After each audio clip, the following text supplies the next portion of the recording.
हरिओम। आइए पढ़ेंगे आगे के अनुच्छेद।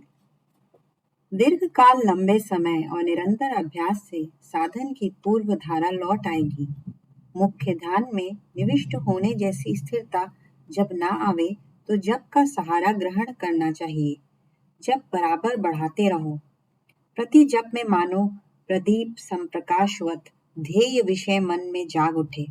अन्य कर्मों के बीच भी जप करते रहो, उसमें भी स्पष्ट भाव से न हो किंतु अस्पष्ट भाव से अभीष्ट विषय प्रकाशित होता ही रहेगा। स्मृति साधन के लिए वह बहुत सहायक है। यद्यपि स्मृति को अधीन करना बहुत चेष्टा सापेक्ष है, तथापि यदि 2-1 दिन प्रबल चेष्टा करके बाह्य कर्मों के बीच भी स्मृति रखने की चेष्टा करो तो आंशिक उपलब्धि का आभास पाओगे एवं समझ सकोगी कि अपेक्षाकृत शिथिल भाव से बाह्य कर्म में लिप्त रहकर भी किस प्रकार से वह स्मृति कायम रखना संभव है। जप के समय प्रत्येक मंत्रोच्चारण जिस प्रकार ध्येय विषय का स्मारक रूप विवेचित होता है, उसी प्रकार प्रत्येक अंग प्रत्यंग का चलाचल भी मानो उसी आत्मभाव को स्मरण करा दे रहा है। इस प्रकार संकेत कर लेना होता है, तब समझोगे कि शय्यासनस्थ पथि व्रजन व सर्व अवस्था में ही किस तरह से स्मृति की धारा कायम रखी जा सकती है। वह अस्पष्ट होने से भी पूर्णतया विलुप्त नहीं होती एवं ध्यान की अवस्था मानो सर्वदा सम्मुख रहती है। मानो आसन पर बैठते ही वह स्वतः ही आ जाएगी। तब स्थिरता को बलपूर्वक लाना नहीं होता है। विगत सोमवार अश्विन के प्रथम दिन सुबह 9:05 के समय समस्त पार्थिव यंत्रणाओं के चंगुल से निष्कृति पाया है। जन्म के साथ ही साथ जो निर्धारित हुआ था वही घटित हुआ। इसमें नूतनत्व कुछ भी नहीं है। लोग अप्रत्याशित रूप में चोट खाते हैं। उसका कारण यह है कि पूर्व निश्चित के लिए प्रस्तुत नहीं रहते।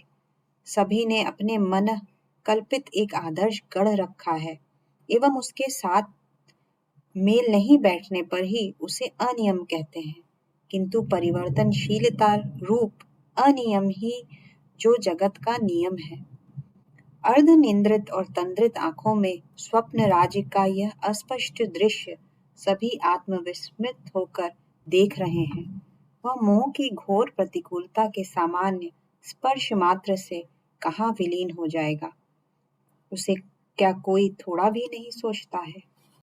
रंगीन बबूलों पर भित्ति करके स्थापित यह सुख का प्रसाद क्यों टूट गया, इसी दुख में सभी अभिभूत हैं, किंतु उसके कारण अनुसंधान में कोई लक्ष्य नहीं है। यद्यपि युक्ति तर्क के सहारे उस चिर सत्य को आह्वान कर उसे क्षण भर के लिए चित्तोपांत में उपस्थापित करते हैं, किंतु उसे सुप्रतिष्ठित करने में कोई चेष्टा ही नहीं है। अनादृत कुंठित पथिकों की तरह वो बाहर से ही विदा लेता है। सानुचर मुंह का प्राधान्य पुनः पूर्ण मात्रा में स्थापित होता है। क्षण भर का आंशिक सुख मानो परवर्ती अपरिसीम दुख की गंभीरता को ही परिस्फुट कर देता है।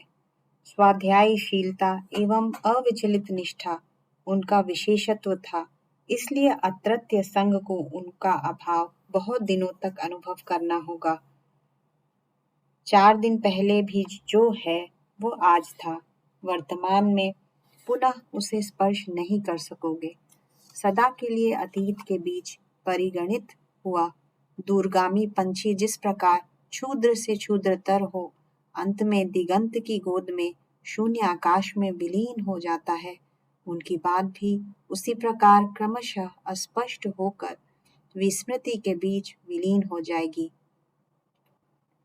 प्राज्ञम शूरम जड़म कवीम, सभी के लिए ही वही एक नियम है। इसका व्यक्तिक्रम ही अनियम है, जो कभी भी होने का नहीं, किंतु सभी उसी की आशा करते रहते हैं। उस अनजाने पथ में उसे कितना दिन चलना होगा, जितना पाथेय लेकर गया है उससे उसका कितना दिन चलेगा, अभाव घटित होने पर उस समय क्या होगा, उसे कौन जानता है। मृत्यु के बीच यह जो जीवंत उपदेश पाया जाता है, वह समस्त उपदेशों को छोटा कर देता है, सब घटनाओं को बवना कर देता है। मान अपमान का विवाद, अपने पराये का पार्थक्य, लाभ हानि की पूर्ति, न्याय अन्याय की शिकायत, ये सभी मानो अनित्यता या अनावृत उत्कट रूप देखकर ससंकोच स्वतः ही आत्मगोपन करने लगते हैं। विचारों की हंसी को गंभीर रूप में परिणत कर देते हैं। चंचलता सिकुड़ जाती है। चंचल दृष्टि शून्य में किसी असीम को पीने में निबद्ध हो जाती है। स्वाध्याय निरंतर बढ़ाते रहो एवं चलते फिरते जिस स्मरण को याद रखा जाता है उसे भी मत भूलना। बाहर का विषय बाहर ही रहे। मैं या दृष्टा भाव का अवस्थिति भीतर है। बाहर के विषय को मैं के साथ संयुक्त करने का हेतु मैं स्वयं ही हूँ। यह ध्यान के समय अनुभव करना और बाद में उसकी अनुस्मृति रखने की कोशिश करना। पहले भी कहा हूँ कि लोगों की बात बहिर इंद्रिय कर्ण में ही स्पर्श करती है, उसे भीतर स्थापित करता हूँ मैं। बाह्य दृश्य आँख को ही उद्रिक्त कर सकता है, उसे उद्रेक को अभ्यंतर में ले जाकर उसका एक अर्थ सृष्टि करके अंतर को विचलित करता हूँ मैं। सर्व कर्मों में इस प्रकार विश्लेषण करके मैं या जानना रूप दृष्टा का पार्थक्य या विवेक उपलब्धि करने का प्रयास करना। क्रमशः वह सतत निरंतर होने पर श्रेष्ठ साधन में परिणत होगा। जीवन भर के समस्त विवाद विसंवाद मानाभिमान को भूलकर मैत्री भाव से भावित होकर छोटा बड़ा शत्रु मित्र निर्विशेष से सभी को ही अत्यंत अपना बना लेना ही विजयादशमी का विशेषत्व है। उसी में ही पूजा की सार्थकता है। अंतःपुर में प्रवेश करके एक बार भली भांति खोज कर देखना होगा कि वहां किसी के भी संबंध में कोई भी अमुदित भाव, कोई भी विद्वेष भाव है या नहीं। स्पष्टतः या अस्पष्टतः मन के भीतर कोई कालिमा लिप्त स्थान है या नहीं। अंतर के निर्जन प्रदेश में लोक चक्षु के अगोचर में उस प्रकार कोई रेखापात है या नहीं। यदि रहे तो निश्चय ही तो आज वह मैत्री मुदिता के अनाविल धारा में निश्चय कर विधौत करना होगा। अंतर की आवेलिता विसर्जन ही आध्यात्मिक विजयादशमी का यथार्थ स्वरूप है।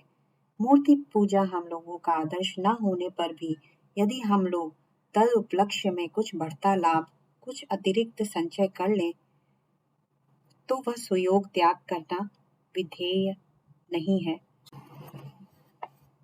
बुद्धिमान दुकानदार वह जिस किसी धर्मावलंबी क्यों न हो, वह हिंदू मुसलमान ईसाई जिस किसी पर्व उपलक्ष्य में यदि कुछ अधिक माल विक्रय करके अतिरिक्त लाभवान होने का सुयोग पाए तो वह उसे परित्याग करता है क्या। वस्तुतः उपलक्ष्य का मूल जो भी हो तदाश्रित वह आंशिक लाभ तो निर्विवाद सत्य है। अहिंसा प्रतिष्ठयां तत्सिन्नथो वैर त्याग। यह यदि सत्य हो तो तदपरीत हिंसा प्रतिष्ठयां तत्सन्निधो वैर भाव, यह निश्चय ही सत्य है। एक में अपनी शांति दूसरों की भी शांति और अन्य में अपनी भी अशांति दूसरों की भी, यत् परोनास्ति दुख की सृष्टि।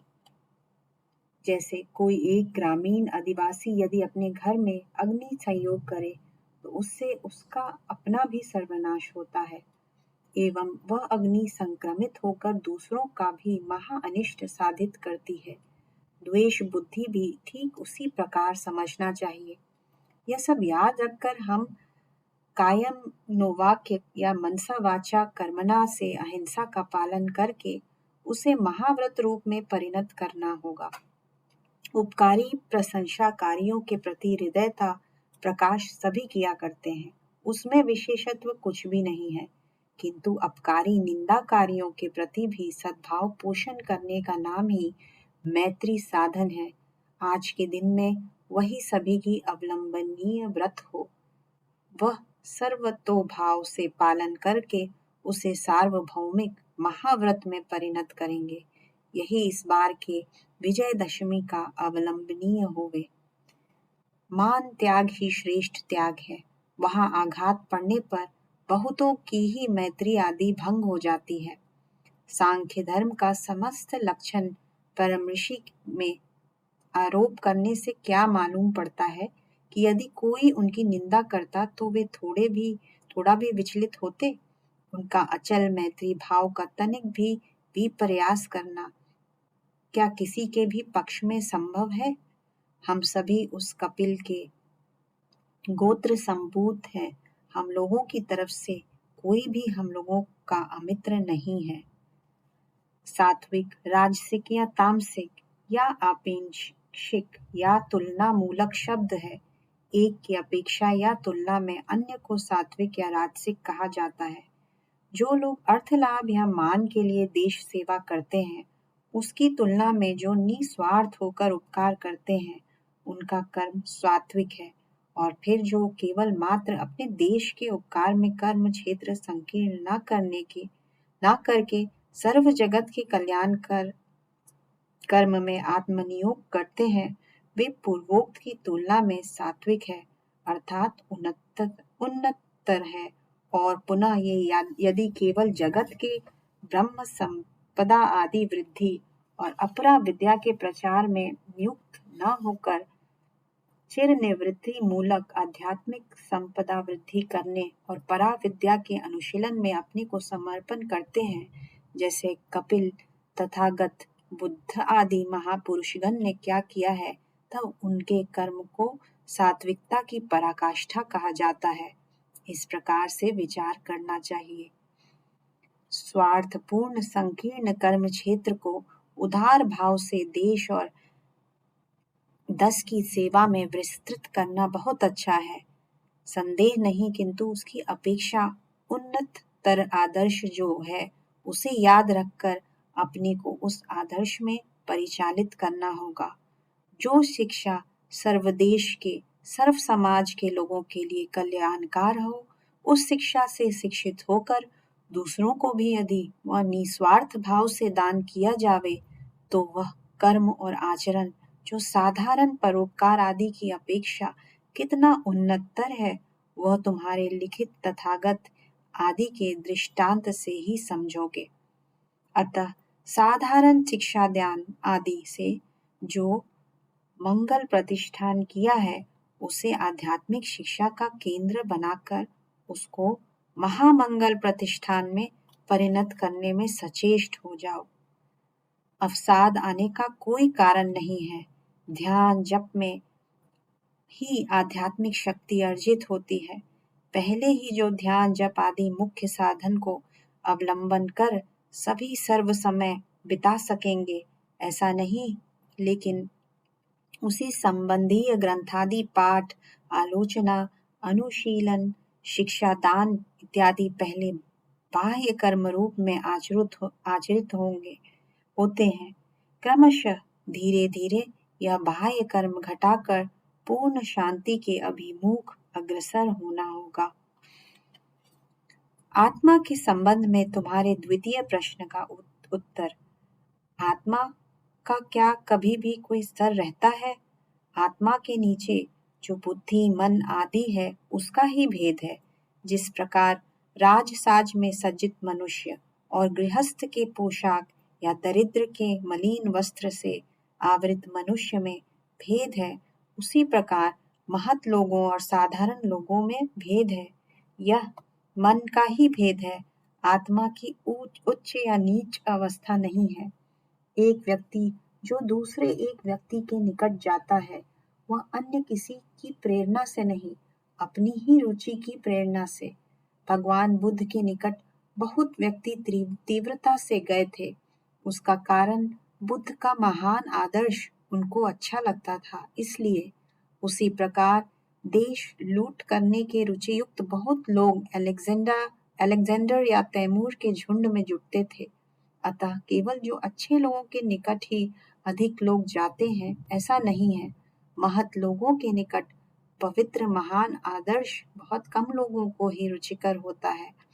बाद में उसमें अपने अपने कल्पना अनुयायी मिलावट मिश्रित होने पर तभी वह साधारण लोगों के ग्रहण योग्य होता है। सिद्धि जिस प्रकार उच्च है, उसका साधन भी उसी प्रकार कठिन है। वह वैसे ही प्राप्त करने की वस्तु नहीं है। पथ अभी भी प्रायः समस्त सन्मुख पड़ा है। यथार्थ साधन जो लोग करते हैं, वही समझ पाते हैं कि पथ कितना लंबा है, कितना कठिन है। जो लोग केवल बाह्य आडंबर लेकर रहते हैं, उनकी क्या क्षमता है उसके गुरुत्व उपलब्धि करने की। सामने कंचनजंगा शिखर चमक रहा है। स्थानीय पहाड़ी गण उसका महत्व कुछ जानते हैं क्या? किंतु पृथ्वी के दूसरे सीमा में जिनका निवास है, वे इसकी मर्यादा समझकर कंचनजंगा के शीतल मर्मांतिक गोद में पहुंचने के लिए प्राण अतिपात प्रयत्न करने को तैयार हैं। वे ही समझते हैं, वे जानते हैं पथ कितना दुर्गम है, कितना कठिन है, एवं गंतव्य स्थान का महात्म्य उनके ही निकट प्रस्फुट है। उसी प्रकार यथार्थ साधक जो हैं, वे ही जानते हैं कि चित्त की स्थिरता किसे कहते हैं, राग द्वेष का समूल उत्पाटन कैसे होता है, कितने प्रयास से, कितने यत्न से वह संभव है। दूसरे उसे क्या समझेंगे? एक व्यक्ति के निकट वह मानो जीवन मरण का विषय है, दूसरे के निकट वह शब्दकोश में स्थित शब्द मात्र है। बहुत हुआ तो दूसरों को चमत्कृत करने के लिए भाषण के समय ही व्यवहार है, तद व्यतीत अन्य सार्थकता नहीं है। यथार्थ निवृत्ति की तरफ ध्यान रखकर जितनी मात्रा में अग्रसर हुआ जाता है, वही वास्तविक उन्नति है। पारमार्थिक विषय में किसी भी प्रकार की जिज्ञासा रहने पर उसे असंकोच पूर्वक पूछना। इससे भिन्न और ज्यादा कुछ मुझे लिखने की आवश्यकता नहीं है। क्रमशः अभ्यस्त होने पर वह ध्येय भाव स्वाभाविक हो जाएगा। तब साधन में बैठते ही वह भाव मानो स्वतः ही आकर उदित होगा। तब और प्रयास करना नहीं होगा, अनुभव होता रहेगा जैसे वह भीतर सर्वदा विराजमान है। आह्वान करते ही मानो उपस्थित हो जाएगा। उस समय सर्व शरीर में, विशेषतः मस्तक में स्निग्ध शीतल बोध अनुभूत होता रहेगा। संसार के पंडकील गहर में निमज्जित चित्त को मोक्ष साधन की स्वच्छ शीतल धारा में परिस्नात करने की आकांक्षा जिस दिन हृदय में जाग उठी, उसी शांति के छाया शीतल पथ में अग्रसर होने के लिए जिस दिन प्रथम पग प्रसारित हुआ, उसी दिन आध्यात्मिक जीवन का प्रथम सुप्रभात परिगणित हुआ। इसमें और संदेह क्या है? तुम्हारी साधना सिद्धि में परिणत हो, प्रयास साफल्य मंडित हो। शारीरिक अवसाद या कष्ट जैसे आध्यात्मिक साधना की बाधा न हो। एक आसन में अधिक समय बैठने पर यदि कष्ट हो, तो आसन परिवर्तित कर विश्राम करके पुनः साधन में नियोजित होना होता है। सोए हुए अवस्था में या चल फिर कर भी साधन हो सकता है, इसे जान रखो।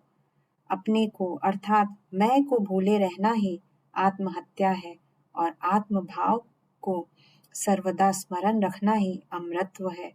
यह बात जैसे सदा चित्त फलक में उज्जवल अक्षर से अंकित रहे, तब कभी भी विभ्रांत होना नहीं होगा। स्मृति साधन का यही अवलंबनीय उपाय है। प्रत्येक चिंता, प्रत्येक कार्य, प्रत्येक श्वास प्रश्वास मुझ से या आत्मा से पृथक है, अर्थात स्वर प्रतिष्ठित मैं ही मानो बहिर्मुख होकर सभी कार्य कर रहा हूँ। इस प्रकार से उन सभी बाह्य कर्मों से अपना भेद स्थापन करना ही विवेक ज्ञान का मूल है। संपूर्ण मौन का अर्थ मात्र जो बाह्य वाक्यालाप बंद करना ऐसा नहीं, मन ही मन जो वाक्यालाप चलते रहते हैं उसे शून्य करना ही वास्तविक मौन है। प्रथम प्रथम सर्वदा ही कोई स्रोत आवृत्ति करना होता है या जब करना चाहिए उससे ही वाक संयत होता है। मौन अवस्था में भीतर जब वाक्याश्रित बाह्य चिंता उठेगी, वह सदा सर्व जीवों के कल्याणकर मैत्री मुदिता में चिंता ही उठे, किसी के प्रति किसी भी प्रकार की विद्वेष या अभिमान मूलक चिंता जैसे ना उठे। ये सब ध्यान में रखकर सुयोग और सुविधानुयायी बीच बीच में मौन अवलंबन करना बहुत अच्छा है। प्रफुल्लता, एकनिष्ठा, तितिक्षा और सर्वोपरि चरित्र की विशुद्धता बहुतों का ही अनुकरणीय है। उस प्रकार सर्वजन प्रिय व्यक्ति बहुत कम देखने में आते हैं।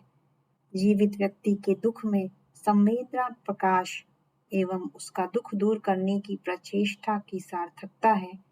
मृतकों के लिए शोक प्रकाश करना निरर्थक है। सभी जब उसी पथ के पथिक हैं एवं सभी को ही जब आज ही हो अथवा 2 दिन बाद हो वही एक पथ में जाना होगा, तब कौन किसके मृत्यु के लिए शोक करेगा। उससे जगत की चिर सत्य विधि नियम पर अज्ञता और अविश्वास सूचित करता है। अकाल में कोई नहीं जाता, जो जब जाता है वही उसका स्वकर्म नियंत्रित यथार्थ आयुष काल समझना होगा। दूसरों के मानदंड से वह निरूपित होने का नहीं है। शोक का और भी एक कारण है अपनों की स्वार्थ हानि, वह भी तो ठीक नहीं है। मेरे सुख के उपकरण स्वरूप होकर दूसरा रहे, यह भी संकीर्ण बुद्धि का ही परिचायक है। अतः आज हम शोक दुख वर्जित होकर उसके सद्गुणावली स्मरण करेंगे। इस घटना को जगत की परिणामशीलता के निदर्शन रूप में ग्रहण करके अपरिणामित्व की ओर अग्रसर होने के लिए सुप्त संवेग को सदा जागृत कर सकें और दूसरा कर्तव्य नहीं है। चित्त का संप्रसाद बनाए रखकर साधन करने को कहा था। जिस अवस्था में मन पर ज्यादा बल चढ़ाने पर मन बिल्कुल से उद्भ्रांत कर देता है, उसे ही असंप्रसाद कहते हैं। उस अवस्था में बलपूर्वक एकाकी रहने की चेष्टा करने पर या मौन आदि का व्रत लेने पर संपूर्णतया समस्त विपर्यस्त कर देता है। तब जनसंग एवं संभव हो तो सत्संग और सद्ग्रंथ पाठ आदि करना चाहिए। जिस प्रकार कोई अनभ्यस्त व्यक्ति एक ही दिन अधिक व्यायाम करने से उसके स्वास्थ्य के पक्ष में अनिष्ट हुई होता है, साधन भी उस प्रकार मानसिक व्यायाम है। यहाँ भी वही नियम प्रयोज्य है। चित्त की सात्विक प्रफुल्लता प्रसन्नता अटूट रखकर उत्साह के साथ जो अभ्यास किया जाता है वही दृढ़ भूमिका होती है। आज के लिए इतना ही। धन्यवाद।